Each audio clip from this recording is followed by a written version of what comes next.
Hello friends எல்லாருக்கும் வணக்கம். இது உங்கள் செஸ் வாசம். ஸோ இன்னைக்கு பார்த்தீங்கன்னா, நம்ம அர்ஜுன் அண்ட் மேக்னஸ் கால்சன் விளையாண்ட ஒரு அசத்தலான கேம் தான் பார்க்க போறோம். ஸோ முக்கியமா இந்த கேமை வந்து ஸ்கிப் பண்ணாம ஃபுல்லா பாருங்க. அப்பதான் இந்த கேம்ல வர எல்லா வேரியேஷனும் உங்களுக்கு புரியும். அண்ட் இந்த கேமை பார்த்தீங்கன்னா, உங்களால ஃபுல்லா அண்டர்ஸ்டாண்டும் பண்ணிக்க முடியும். ஸோ இந்த கேம்ல பார்த்தீங்கன்னா, அர்ஜுன் ஒயிட் பீசஸ் வந்து ஹேண்டில் பண்ணிட்டு இருக்காரு. கேம் எப்படி ஸ்டார்ட் ஆகுதுன்னு பார்த்தீங்கன்னா, D4 வந்து ஸ்டார்ட் பண்றாரு அர்ஜுன். இப்ப நைட் F6 வந்து ரெஸ்பாண்ட் பண்றாரு மேக்னஸ். இப்ப C4 வந்து ரெஸ்பாண்ட் பண்றாரு அர்ஜுன். இப்போ G6 நைட் C3 இப்போ பிஷப்பை வந்து ஃபியான் கேட்டோ பண்ணுறாரு. இப்போ E4 ப்ளே பண்ணி சென்டர் பானை புஷ் பண்ணுறாரு. ஸோ அர்ஜுனுடைய பான்ஸ்லாம் பாருங்கள், எல்லா பான்ஸுமே பார்த்தீங்கன்னா நல்லாவே புஷ் பண்ணியிருக்கிறாரு. இந்த இடத்துல மேக்னஸ் வந்து D6 வந்து புஷ் பண்ணுறாரு. இப்போ நைட் F3 இப்போ கேசல்ஸ். இந்த இடத்துல H3 ப்ளே பண்ணி G4 ஸ்கொயரை வந்து ப்ரொடெக்ட் பண்ணுறாரு அர்ஜுன். இப்போ வந்து A6 வந்து புஷ் பண்ணுறாரு மேக்னஸ் கால்சன். இந்த இடத்துல இப்போ பிஷப் G5க்கு அப்புறமா இப்போ C5. ஸோ C5 ப்ளே பண்ணி சென்டர் பானை வந்து சேலஞ்ச் பண்ணுறாரு மேக்னஸ். இந்த இடத்துல அர்ஜுன் என்ன பண்ணுறாருன்னா D-Tech C5 வந்து ப்ளே பண்ணிடுறாரு. ஸோ D-Tech C5க்கு அப்புறமா இந்த இடத்துல இப்போ குயின் வந்து A5க்கு வரார். ஸோ குயின் A5க்கு வந்ததுமே நீங்கள் வந்து பான் டெக்ஸ் பான்லாம் வந்து ஒயிட்டால் ப்ளே பண்ண முடியாது. அப்படி பான் டெக்ஸ் பான் ப்ளே பண்ணிட்டாருன்னு வச்சுக்கோங்களேன், நைட் டெக்ஸ் பான் வந்து அவைலபிளாக இருக்குது. ஸோ இந்த ஒரு சென்டரில் இருக்கிற நைட்டுக்கு ஏகப்பட்ட ப்ரெஷர் பாருங்கள் பிளாக்கோடைய பீசஸ் மூலிமா. இப்போ ஃபர்தராக ஒயிட் வந்து பான் டெக்ஸ் பான் ப்ளே பண்ணால் சிம்பிளாக ரூக் எடுத்துகிட்டு வந்து E8ல் போட்டுக்கலாம். ஸோ இந்த ஒரு பர்டிகுலர் பொசிஷனை பொறுத்த வரைக்குமே இந்த ஒரு நைட்டுக்கு ஏகப்பட்ட ப்ரெஷர் இருக்குது பாருங்கள். ஸோ இந்த ஒரு ப்ரெஷரை பார்த்தீங்கன்னா ஒயிட்டால் தாங்க முடியாது. ஸோ அதனால் இந்த ஒரு பொசிஷனில் C-Tex D6 வந்து அர்ஜுனால் ப்ளே பண்ண முடியாது. ஸோ அர்ஜுன் என்ன பண்ணுறாருனா இந்த இடத்துல வந்து பிஷப்பை வெளியில் கொண்டு வரார். ஸோ பிஷப்பை வெளியில் கொண்டு இந்த ஒரு பானை வந்து சேஃப்கார்ட் பண்ணுறாரு. ஓகேங்களா? ஸோ ஆல்ரெடி இந்த நைட் வந்து சேஃப்கார்ட் பண்ணிட்டு இருக்கு. பட் இப்போதைக்கு இந்த நைட் வந்து பின்ல இருக்கு இல்லையா? ஸோ அதனால் நம்ம பிஷப்பையும் வெளியில் கொண்டு வரும், இந்த பானையும் இப்போ சேஃப்கார்ட் பண்ணுறோம். இந்த இடத்துல இப்போ குயின் டெக்ஸ் பான். ஸோ இந்த ஒரு பானை மேக்னஸ் கால்சன் எடுத்துக்கிறாரு. இப்போ ஃபைனலாக அர்ஜுனும் கேசல் பண்ணிடுறாரு. ஸோ 2 பேருமே பார்த்தீங்கன்னா கேன்சல் பண்ணிட்டாங்க. பட் ஸ்டில் மேக்னஸ் கால்சனுக்கு இந்த ஒரு 2 பீஸ் வந்து டெவலப் ஆகாமல் இருக்குது. இந்த இடத்துல இப்போ E6 வந்து புஷ் பண்ணுறாரு மேக்னஸ் கால்சன். ஸோ நீங்கள் நல்லா கவனிக்க வேண்டிய விஷயம் என்னென்னு பார்த்தீங்கன்னா, E6 நம்ம ப்ளே பண்ணதுமே D6 பான் வந்து வீக் ஆகிடுச்சு பாருங்கள். இந்த இடத்துல குயின் D2 ப்ளே பண்ணுறாரு. ஸோ குயின் D2 மூலிமா நெக்ஸ்ட்டு ரூக்கும் D1 வந்து இந்த ஒரு D6 பானை அட்டாக் பண்ணுறதுக்கு மிகப்பெரிய ஒரு வாய்ப்பு. இந்த இடத்துல இப்போ நைட் C6. ஸோ இந்த ஒரு நைட்டை டெவலப் பண்ணுறாரு.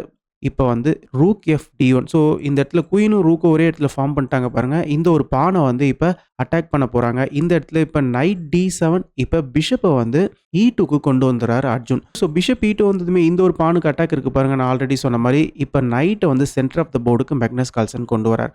ஸோ இந்த இடத்துல இமீடியட்டாக இந்த ஒரு பானை வந்து உங்களால் கேப்சர் பண்ண முடியாது. கேப்சர் பண்ணிட்டீங்கன்னா நைட் டெக்ஸ் நைட் செக் வரும். நீங்கள் பிஷப் டெக்ஸ் நைட் ப்ளே பண்ணதுமே குயின் டெக்ஸ் பிஷப் வந்து அவைலபிளாக இருக்குது. ஒயிட்டுக்கு வந்து ஒரு பீஸே போயிடும். அந்த ஒரு ரீசனால் இந்த இடத்துல இமீடியட்டாக இந்த D6 பானை வந்து ஒயிட்டால் கேப்சர் பண்ண முடியாது. ஸோ அர்ஜுன் இந்த இடத்துல என்ன பண்ணுறாருன்னா, ஃபஸ்ட்டு நைட் எடுத்துகிட்டு வந்து குயினை வந்து அட்டாக் பண்ணுறாரு.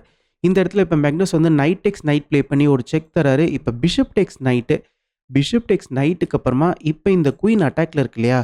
ஸோ இந்த குயினுக்கு பார்த்தீங்கன்னா ரொம்பவே கம்மியான ஸ்கொயர்ஸ் தான் இருக்குது. நீங்கள் வந்து குயின் டெக்ஸ் பானும் இந்த இடத்துல ப்ளே பண்ண முடியாது. ப்ளே பண்ணிட்டீங்கன்னா நம்ம வந்து குயினையும் ரூக்கையும் ஃபோர்க் பண்ணிக்கலாம். நைட்டை வந்து B6ல் போட்டு. அப்படி இல்லையா இந்த ஒரு பர்டிகுலர் பொசிஷனில் நீங்கள் குயின் எடுத்துகிட்டு வந்து A5ல கூட போட முடியாது. சிம்பிளாக ஒயிட் வந்து குயினை வந்து எக்ஸ்சேஞ்ச் பண்ணிக்கலாம். எக்ஸ்சேஞ்ச் பண்ணதுக்கப்புறமா இப்போ நைட் B6 அவைலபிளாக இருக்குது. இந்த ரூக் அட்டாக்ல இருக்கும். ரூக் B8 ப்ளே பண்ணதுமே இந்த இடத்துல பிஷப் எடுத்துகிட்டு வந்து E7ல் போட்டலாம். இந்த ரூக் வந்து அட்டாக்ல இருக்கும். இந்த பான் அட்டாக்ல இருக்கும். ஸோ ஏகப்பட்ட பிரச்சனை ஏற்படும். ஸோ இந்த ஒரு ரீசனால் இந்த ஒரு பர்டிகுலர் பொசிஷனில் பிளாக்கோடைய குயினுக்கு ரொம்பவே கம்மியான ஆப்ஷன்ஸ் தான் இருக்குது. ஸோ மேக்னஸ் கால்சன் இந்த இடத்துல என்ன பண்ணுறாருனா குயின் எக்ஸ்சேஞ்ச் கேட்குறாரு. Queen D4. ஸோ இந்த இடத்துல அர்ஜுன் என்ன பண்ணுறாருனா குயின் எக்ஸ்சேஞ்ச் பண்ணால் இந்த இடத்துல நைட் வந்து சென்டர் ஆஃப் த போர்டுக்கு வந்துடுவார். ஸோ அதனால் அர்ஜுன் வந்து குயின் எக்ஸ்சேஞ்ச் இமீடியட்டாக பண்ணல. அவர் என்ன பண்ணுறாருனா பிஷப் எடுத்துகிட்டு வந்து E3ல போட்டு வேணும்னா நீங்கள் குயின் எக்ஸ்சேஞ்ச் பண்ணிக்கோங்க அப்படின்னு சொல்லிட்டு கேட்குறாரு. ஸோ இந்த இடத்துல என்ன நடக்குதுன்னா மேக்னஸ் கால்சன் வந்து குயினை வந்து எக்ஸ்சேஞ்ச் பண்ணுறாரு. ஸோ ரூக் வந்து இப்போ D2 வந்துட்டார் பாருங்கள். ஸ்டில் இந்த ஒரு D6 பான் இப்போ வீக்காக தான் இருக்குது. இந்த இடத்துல இப்போ சிம்பிளாக இந்த ஒரு பானை மேக்னஸ் புஷ் பண்ணி இந்த நைட்டை வந்து கிக் பண்ண முயற்சி பண்ணுறாரு. இப்போ நைட் B6 இந்த ரூக் அட்டாக்ல இருக்குது. இப்போ ரூக் B8க்கு அப்புறமா இப்போ பான் டெக்ஸ் பானு இந்த இடத்துல இப்போ rook takes pawn. So rook takes பானுக்கு அப்புறமா பாருங்கள், இந்த ஒரு பர்டிகுலர் பொசிஷனை பொறுத்த வரைக்குமே பிஷப் டெக்ஸ் B2 வந்து அவைலபிளாக இருக்கும். பட் பிஷப் டெக்ஸ் B2 வந்து ஒயிட்டால் ப்ளே பண்ண முடியாது. இப்போ ரூக் B1 ப்ளே பண்ணிட்டா இந்த பிஷப்புக்கும் அட்டாக்கு, இந்த ஒரு நைட்டுக்கும் அட்டாக்கு.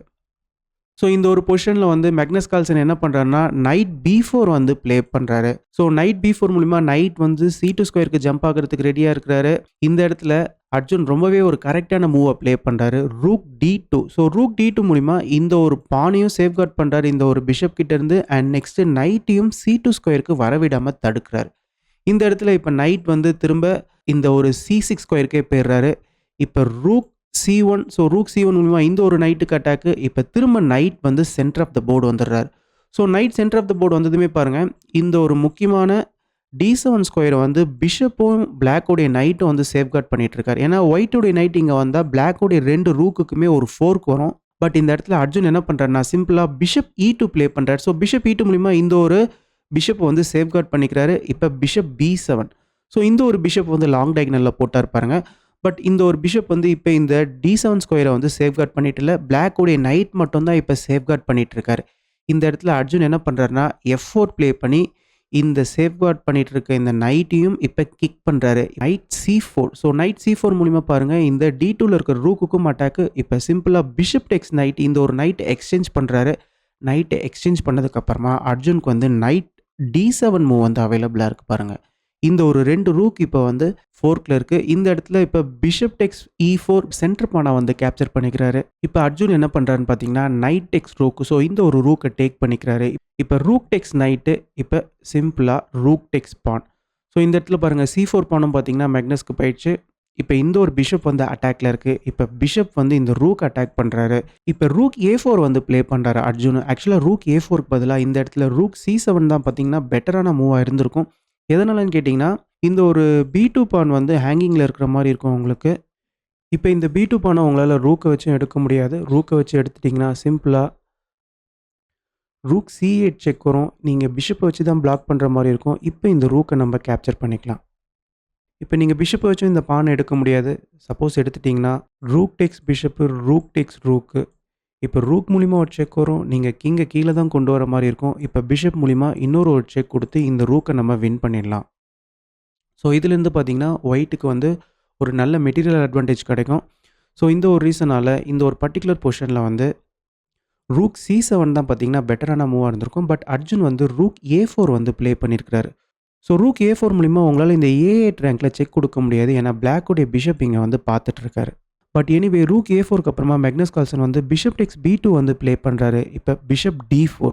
இப்போ பிஷப் வந்து எக்ஸ்சேஞ்ச் ஆகுது. பிஷப் எக்ஸ்சேஞ்ச் ஆனதுக்கு அப்புறமா ரூக் B1 செக். இப்போ கிங் வந்து மூவ் ஆகுறாரு. இப்போ கிங் H2. இப்போ ரூக் எடுத்துகிட்டு வந்து A1ல போடுறாரு மேக்னஸ் கால்சன். இப்போ A4 வந்து புஷ் பண்ணுறாரு. ஸோ இந்த பானை வந்து இப்போ அர்ஜுன் வந்து புஷ் பண்ண ட்ரை பண்ணுறாரு. இப்போ ரூக் A3. இந்த இடத்துல இப்போ ரூக் B4. ஸோ ரூக்கை வந்து இந்த ஒரு ஓப்பன் ஃபைலில் போடுறாரு. இப்போ H5 வந்து புஷ் பண்ணுறாரு Magnus Carlsen. So Magnus Carlsen கிட்ட இருக்கிற ஒரே ஹோப் என்னன்னு பார்த்தீங்கன்னா இந்த சைடில் இருக்கிற இந்த 4 பாயிண்ட்ஸ் மட்டும்தான். எதனாலன்னு கேட்டிங்கன்னா அவர் ஆல்ரெடி வந்து ஒரு எக்ஸ்சேஞ்சை வந்து இழந்துட்டாரு. இந்த இடத்துல இப்போ ஹெச் பானை புஷ் பண்ணி இந்த பாயிண்ட்ஸை வந்து ஸ்டாப் பண்ணுறாரு அர்ஜுன். இந்த இடத்துல இப்போ கிங் G7. ஸோ கிங்கை வந்து ஆக்டிவாக கொண்டு வராரு. இப்போ ரூக் E2. ரூக் E2க்கு அப்புறமா இப்போ கிங் F6. இப்போ ரூக் E5 ப்ளே பண்ணுறாரு. ரூக் E5க்கு அப்புறமா rook A2. So rook A2 மூலிமா இந்த ஒரு G2 பானுக்கு அட்டாக் பாருங்கள். அது அர்ஜுன் வந்து ரூக் G5 ப்ளே பண்ணி அப்படியே ஸ்டாப் பண்ணுறாரு. இந்த இடத்துல இப்போ கிங் G7. திரும்ப கிங் G1. இப்போ ரூக் மூலிமா ஒரு செக்கு. திரும்ப கிங் H2. இப்போ ரூக் A3. இப்போ ரூக் D4. ரூக் D4க்கு அப்புறமா இப்போ ரூக் A2. ஸோ 2 பேருமே பார்த்தீங்கன்னா அவங்களுடைய பீசஸை வந்து ஒரு கரெக்டான ஸ்கொயர்ஸ்க்கு எடுத்துகிட்டு போகிறதுக்கான ஒரு முயற்சி தான். இந்த இடத்துல இப்போ வந்து F5 வந்து ப்ளே பண்ணார். ஸோ F5 பார்த்தீங்கன்னா ஒரு எக்ஸலண்ட்டான மூவ். ஸோ F5 மூலிமா உங்களால் வந்து பான் டெக்ஸ் பானும் ப்ளே பண்ண முடியாது. இந்த பான் பின்னில் இருக்குது. இந்த இடத்துலையும் பான் டெக்ஸ் பான் ப்ளே பண்ண முடியாது. இந்த ஒரு பிஷப் வந்து ஹேங்கிங்கில் இருக்குது. ஸோ இந்த ஒரு ரீசனால் மேக்னஸ் என்ன பண்ணுறாருன்னா கிங் F6 வந்து ப்ளே பண்ணுறாரு. அவருடைய கிங்கை ஃபர்தராக ஆக்டிவாக கொண்டு வராரு. இப்போ பான் டெக்ஸ் பான், பான் டெக்ஸ் பானு. இப்போ பாருங்கள் பான் டெக்ஸ் பானுக்கு அப்புறமா இந்த ஒரு பான் வந்து ஐசோலேட் ஆகிடுச்சு. அண்ட் இப்போ இந்த 2 பான்ஸ் மட்டும்தான் இந்த இடத்துல இருக்கிறாங்க. ஸோ ஓரளவுக்கு பானை வந்து பிரேக் பண்ணியிருக்கிறாருன்னு சொல்லி ஆகணும். இப்போ ரூக் F4 மூலிமா ஒரு செக்கு. ரூக் F4 செக்குக்கு அப்புறமா கிங் வந்து G7 போயிடுறாரு. இப்போ G7க்கு அப்புறமா ரூக் G3. ஸோ இந்த ரூக்கை வந்து இப்போ அர்ஜுன் ஆக்டிவாக கொண்டு வராரு. இப்போ பிஷப் C6. இப்போ ரூக் எடுத்துகிட்டு வந்து இந்த ஒரு C5ல போடுறாரு அர்ஜுன். இந்த இடத்துல உங்களால் பிஷப் டெக்ஸ் பான் வந்து ப்ளே பண்ண முடியாது. பிஷப் டெக்ஸ் பான் ப்ளே பண்ணிட்டீங்கன்னு வச்சுக்கோங்களேன், சிம்பிளாக ரூக் மூலிமா ஒரு செக் வரும். ரூக் மூலிமா செக் வந்ததுக்கப்புறமா கிங்கை நீங்கள் இங்கே மூவ் பண்ணி ஆகணும். நீங்கள் வந்து கிங்கை பேஸ் ரேங்க்லலாம் போட முடியாது. அப்படி பேஸ் ரேங்க்கில் போட்டிங்கன்னா இந்த ஒரு G6 பான் வந்து ஹேங்கிங்கில் இருக்கும். அதனால் இப்போ கிங் F6 இப்போ நீங்கள் ரூக் மூலிமா இன்னொரு ஒரு செக் தரலாம். இப்போ திரும்ப கிங்கை இங்கே கொண்டு வந்ததுக்கு அப்புறமா இப்போ ரூக் மூலிமா இங்கே ஒரு செக் தரலாம். இப்போ நீங்கள் நல்லா பார்த்தீங்கன்னா கிங்கால் F5க்கு வர முடியாது பாருங்கள். அதனால் நீங்கள் கிங்கை வந்து ஃபர்தராக இந்த ஒரு D6 ஸ்கொயருக்கு தான் கொண்டு வர மாதிரி இருக்கும். திரும்ப நம்ம ரூக் A5 ப்ளே பண்ணிக்கலாம். ஸோ ரூக் A5க்கு அப்புறமா நெக்ஸ்ட் நம்ம இந்த ஒரு ரூக்கை G5ல போட்டு இந்த பானை நம்ம வந்து கேப்சர் பண்ணிக்கலாம். ஸோ இதுலேருந்தும் பார்த்தீங்கன்னா ஒயிட் வந்து ஈஸியாக இந்த கேமை ஃபினிஷ் பண்ணிடலாம். ஸோ இந்த ஒரு பர்ட்டிகுலர் பொசிஷனை பொறுத்த வரைக்குமே பிளாக்கால் இந்த ஒரு பானை எடுக்க முடியாது. அதனால் மேக்னஸ் கால்சன் என்ன பண்ணுறாருன்னா அவருடைய பிஷப்பை இந்த ஒரு டயக்னலில் போடுறாரு. இப்போ சிம்பிளாக ரூக் மூலிமா ஒரு செக் வருது. இப்போ கிங் வந்து F6 வராரு. கிங் F6 வந்ததுக்கப்புறமா இப்போ ரூக் A7. ஸோ இந்த பானை வந்து பாசர் பானாக கன்வெர்ட் பண்ணுறதுக்கு ரெடி ஆகுறாரு. இந்த இடத்துல இப்போ பிஷப்பை வந்து E4ல் போடுறாரு. பிஷப் E4க்கு அப்புறமா இப்போ இந்த பானை புஷ் பண்ண ஆரம்பிச்சிட்டார் பாருங்கள் அர்ஜுன். இப்போ கிங் மூவ் பண்ணுறாரு. இப்போ பான் புஷ். இப்போ திருப்பி கிங்கை வந்து ஆக்டிவாக கொண்டு வராரு மேக்னஸ் கால்சன். இப்போ ரூக் எடுத்துகிட்டு வந்து ஒரு செக் தராரு. இப்போ கிங் வந்து திரும்ப E5 வராரு. இப்போ ஃபர்தராக இந்த பானை மூவ் பண்ணுறாரு. இந்த இடத்துல இப்போ கிங் வந்து சென்டர் ஆஃப் த போர்டு வந்துட்டார் பாருங்க. இப்போ ரூக் D7 செக்கு. இந்த இடத்துல இப்போ திருப்பி கிங் வந்து E5 வராரு. E5 வந்ததுக்கப்புறமா இந்த ரூக் மூலிமா ஒரு செக்கு. இப்போ கிங் F4. இப்போ ரூக் மூலிமா ஒரு செக் வருது. இப்போ பிஷப்பை வச்சு பிளாக் பண்ணுறாரு. ஸோ இந்த இடத்துல பாருங்கள் பிஷப்பை வச்சு பிளாக் பண்ணிட்டு இருக்காரு. அண்ட் இந்த ஒரு பிஷப் இப்போ பின்னில் இருக்குது இல்லையா, அதனால் இதை அட்வான்டேஜாக எடுத்துகிட்டு அர்ஜுன் என்ன பண்ணுறாருனா ரூக் டெக்ஸ் G6 வந்து ப்ளே பண்ணுறாரு. உங்களால் பிஷப் டெக்ஸ் ரூக் ப்ளே பண்ண முடியாது, பிஷப் பின்னில் இருக்குது. ஸோ இதையே மேக்னஸ் கால்சன் அட்வான்டேஜாக எடுத்துகிட்டு அவர் என்ன பண்ணுறாருனா ரூக் டெக்ஸ் A7 வந்து ப்ளே பண்ணுறாரு. ஸோ இந்த இடத்துல ரூக்ஸ் வந்து எக்ஸ்சேஞ்ச் ஆகுது. இப்போ ரூக் டெக்ஸ் ரூக் ப்ளே பண்ணதுக்கப்புறமா மேக்னஸ் கால்சனும் பிஷப் டெக்ஸ் ரூக் வந்து ப்ளே பண்ணுறாரு. ஸோ இப்போ வந்து அர்ஜுன் கிட்ட ஒரு ரூக் வந்து இருக்குது. மேக்னஸ் கால்சன் கிட்ட ஒரு பிஷப் இருக்குது. ஸோ ஒரு எக்ஸ்சேஞ்ச் அப்பில் இருக்கிறாரு கிளியராக. இந்த ஒரு இடத்துல இப்போ கேம் எப்படி கண்டினியூ ஆகுதுன்னு பார்த்தீங்கன்னா இப்போ G3 வந்து புஷ் பண்ணுறாரு. செக்கோட வருது. இப்போ கிங் மூவ் ஆகுறாரு. இப்போ திரும்ப ரூக்கை வச்சு இந்த ஒரு பிஷப்பை அட்டாக் பண்ணுறாரு. இப்போ பிஷப் F5 இந்த இடத்துல இப்போ ரூக் மூலிமா திரும்ப இந்த ஒரு பானுக்கு அட்டாக் வருது. இப்போ இந்த பிஷப் இங்கே போட்டு இந்த பானையும் சேஃப்கார்ட் பண்ணுறாரு. இப்போ இந்த பானும் இந்த பிஷப்புடைய ரேடாரில் இருக்குது. இப்போ ரூக் E5 இந்த இடத்துல இப்போ பிஷப் வந்து திரும்ப F5க்கே வந்துடுறாரு. இப்போ ரூக்கை வந்து இந்த ஒரு ஃபர்ஸ்ட் ரேங்கை கொண்டு வர ரூக் E1. இப்போ கிங் F2 ரூக்குக்கு அட்டாக்கு. இந்த இடத்துல திரும்ப ரூக் வந்து E5க்கே வந்துடுறாரு. ஸோ கிளியராக பார்த்தீங்கன்னா மேக்னஸ் கால்சன் ஓரளவுக்கு அவருடைய பொசிஷனை வந்து பேலன்ஸ்டாக கொண்டு வந்துட்டார். இந்த இடத்துல அர்ஜுனுக்கு வந்து எக்ஸ்ட்ரா ஒரு எக்ஸ்சேஞ்ச் இருக்கிறத அவர் எப்படி ப்ரூவ் பண்ண போகிறாருன்றதை நம்ம பார்க்கணும். இந்த இடத்துல இப்போ கிங் F3 வந்து ப்ளே பண்ணுறாரு மேக்னஸ் கால்சன். இப்போ திரும்ப ரூக் வந்து A5க்கே வராரு. ஸோ ரெண்டு பேருமே பார்த்தீங்கன்னா மாறி மாறி அவங்களுடைய பீஸை வந்து இந்த இடத்துல மூவ் பண்ணிட்டு இருக்காங்க. ஸோ பர்டிகுலராக இந்த ஒரு பொசிஷனை பொறுத்த வரைக்குமே ரூக் டெக்ஸ் பிஷப் வந்து அர்ஜுன் ப்ளே பண்ணியிருக்கலாம். பட் அதை அர்ஜுன் வந்து மிஸ் பண்ணிட்டாரு. இந்த இடத்துல வந்து கிங் டெக்ஸ் ரூக் தான் ப்ளே பண்ணி ஆகணும். கிங் டெக்ஸ் ரூக் ப்ளே பண்ணதுக்கப்புறமா இந்த பானை நம்ம புஷ் பண்ணிக்கலாம். இப்போ வந்து பிளாக் இந்த பானை எடுத்து தான் ஆகணும். இந்த பானை எடுத்ததுக்கப்புறமா நம்ம அழகாக கிங்கை வந்து G3ல போட்டுக்கலாம். இப்போ பிளாக்கோடைய கிங்கை நம்ம வந்து வெளியில் வர விடாமல் நம்மளுடைய எச் பானை வந்து பாசர் பானாக கன்வெர்ட் பண்ணிக்கலாம். ஸோ பிளாக்கோடைய இந்த ஒரு பான் வந்து ரொம்பவே ஸ்லோ. ஸோ அதனால் இந்த எச் பான் வந்து ஃபஸ்ட்டு பாசர் பானாக மாறி இந்த கேமே பார்த்திங்கன்னா ஒயிட்டுக்கு வந்து ஃபேவரபுளாக இருந்திருக்கும். பட் அர்ஜுன் வந்து இந்த ஒரு ரூக் டெக்ஸ் பிஷப் மூவ் வந்து இந்த இடத்துல மிஸ் பண்ணிட்டாரு. இப்போ வந்து ரூக் A5 வந்து ப்ளே பண்ணுறாரு. ஸோ ரூக் A5 மூலிமா இந்த ஒரு பானை வந்து பார்த்துட்டு இருக்காரு. எனிவே இந்த பிஷப் வந்து தற்சமயத்துக்கு வந்து டிஃபெண்ட் பண்ணிட்டு இருக்காரு. இந்த இடத்துல இப்போ பிஷப் எடுத்துகிட்டு வந்து இந்த ஒரு பானையும் பார்த்தீங்கன்னா பிளாக் வந்து பார்த்துட்ருக்காரு. இப்போ வந்து ரூக் எடுத்துகிட்டு வந்து இந்த E5ல போடுறாரு. இப்போ கிங் F3. இப்போ திரும்பவும் பார்த்தீங்கன்னா ரெண்டு பேருமே வந்து மூவ்ஸை வந்து அப்படியே ப்ளே பண்ணிகிட்டே இருக்காங்க. ஸோ முடிஞ்ச வரைக்குமே மேக்னஸ் வந்து இந்த கேமை வந்து ஹோல்ட் பண்ண முயற்சி பண்ணுறாரு. அண்ட் மேக்னஸ் கால்சன் பார்த்தீங்கன்னா கொஞ்சம் விட்டு அவருடைய இந்த சென்டர் பானும் வந்து பாசர் பான் ஆகிறதுக்கான வாய்ப்பும் இருக்குது. இந்த இடத்துல இப்போ கிங் F2க்கு அப்புறமா இப்போ பிஷப்பை வந்து F3க்கு கொண்டு வராரு. இப்போ ரூக் G7 பிஷப் G4. இப்போ ரூக் A7 கிங் D3. இந்த இடத்துல ரூக் A3 செக் வருது. இப்போ வந்து கிங் D4 வராரு. இப்போ ரூக் A4 செக்கு. இப்போ திரும்ப கிங் D3. இப்போ இந்த இடத்துல அர்ஜுன் வந்து ஒரு பெரிய முடிவு எடுக்கிறாரு. அவர் என்ன பண்ணுறாருனா ஒரு எக்ஸ்சேஞ்ச் சாக் கொடுக்குறாரு. ரூக் டெக்ஸ் பிஷப்பு பான் டெக்ஸ் ரூக்கு. ஸோ அர்ஜுனுடைய ஐடியா என்னன்னு பார்த்தீங்கன்னா இந்த ஒரு எச் பானை புஷ் பண்ணுறது தான். இப்போ மேக்னஸ் கால்சனுக்கு இந்த ஒரு சென்டரில் பெரிய ஒரு பாசர் பான் இருக்குது. அண்ட் முக்கியமாக இந்த பான் வந்து E3 ஸ்கொயருக்கு வந்தால் ஒயிட்டோடைய கிங்குக்கும் செக் வரும். ஸோ அதனால கரெக்டாக ஒரு டெம்போவையும் கெயிட் பண்ணி ரெண்டு பேருமே வந்து குயினாக ப்ரொமோட் பண்ணுறதுக்கான ஒரு மிகப்பெரிய வாய்ப்பு. ஸோ இந்த இடத்துல வந்து இப்போ சிம்பிளாக ரெண்டு பேருமே அவங்களுடைய பான்ஸை வந்து புஷ் பண்ணுறாங்க பாருங்கள். இப்போ கிங் இங்கே வந்ததுக்கான ரீசனு ஒயிட்டோடைய கிங் வந்து இங்கே வரக்கூடாதுன்றதுக்காக தான். இப்ப அர்ஜுன் பார்த்தீங்கன்னா, ஒரு ஸ்டெப்ல வந்து அவருடைய பான வந்து ப்ரமோட் பண்றதுக்கு ரெடியா இருக்கிறாரு. பட் இந்த இடத்துல சிம்பிளா மேக்னஸ் கால்சன் அவருடைய பான புஷ் பண்ணி ஒரு செக் தராரு. ஒரு டெம்போவும் வருது. இந்த இடத்துல கிங் மூவ் ஆனதுக்கு அப்புறமா ஃபர்தரா இந்த பான புஷ் பண்றாரு பாருங்க.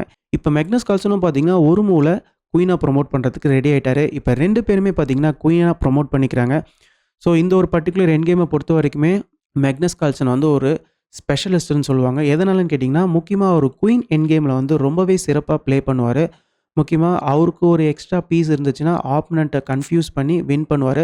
ஸோ இந்த இடத்துல இப்போ வந்து குயின் மூலியமா ஒரு செக் வருது. இப்போ கிங் மூவ் ஆனதுக்கப்புறமா இப்போ மேக்னஸ் கால்சனுக்கு ஒரு பான் போயிடுச்சு. ஸோ இந்த இடத்துல மேக்னஸ் கால்சன் பண்ண வேண்டிய ஒரே விஷயம் கரெக்ட்டா ப்ளே பண்ணி கேமை ட்ரா பண்றது தான். ஏன்னா தியரிட்டிக்கலா இந்த ஒரு பர்ட்டிகுலர் கேம் வந்து ட்ரால தான் போய் முடியும். ஓகேங்களா? ஸோ மேக்னஸ் கால்சன் ரொம்பவே அத சிறப்பா பண்றதுனால, அவர் ரொம்பவே கான்ஃபிடென்ட்டா இந்த இடத்துல வந்து ப்ளே பண்றாரு. ஒரு சில மூவ்ஸ்லாம் கிங்குக்கு மாறி மாறி செக் குடுத்து குயின வந்து எக்ஸ்சேஞ்ச் பண்ணாம இருக்கணும். அண்ட் மேக்னஸ் கால்சனும் அத தான் வந்து பண்ணிட்டுருக்காரு. அண்ட் மேக்னஸ் கால்சனுடைய கிங் பார்த்தீங்கன்னா, இந்த ஓரத்தில இருக்கே அப்படின்னு நீங்க நெனைக்கலாம். பட் நம்ம முடிஞ்ச வரைக்கும் கிங்க இந்த ஒரு கார்னர்ல போடுறது தான் பார்த்தீங்கன்னா, ஒரு சேஃப்டியான விஷயம். நம்மளுக்கு வந்து டபுள் செக் வராம முடிஞ்ச வரைக்கும் நம்ம வந்து முயற்சி பண்ணிக்கலாம். நம்மளுடைய கிங் வந்து இந்த ஒரு கார்னர்ல இருக்கிற வரைக்கும். ஓகேங்களா? ஸோ இந்த இடத்துல அர்ஜுனுடைய நோக்கம் குயின எக்ஸ்சேஞ்ச் பண்ணிட்டு அவருடைய பான புஷ் பண்றது தான். ஸோ இந்த இடத்துல வந்து இப்ப திருப்பி மேக்னஸ் கால்சன் வந்து ஒரு செக் தராரு பாருங்க.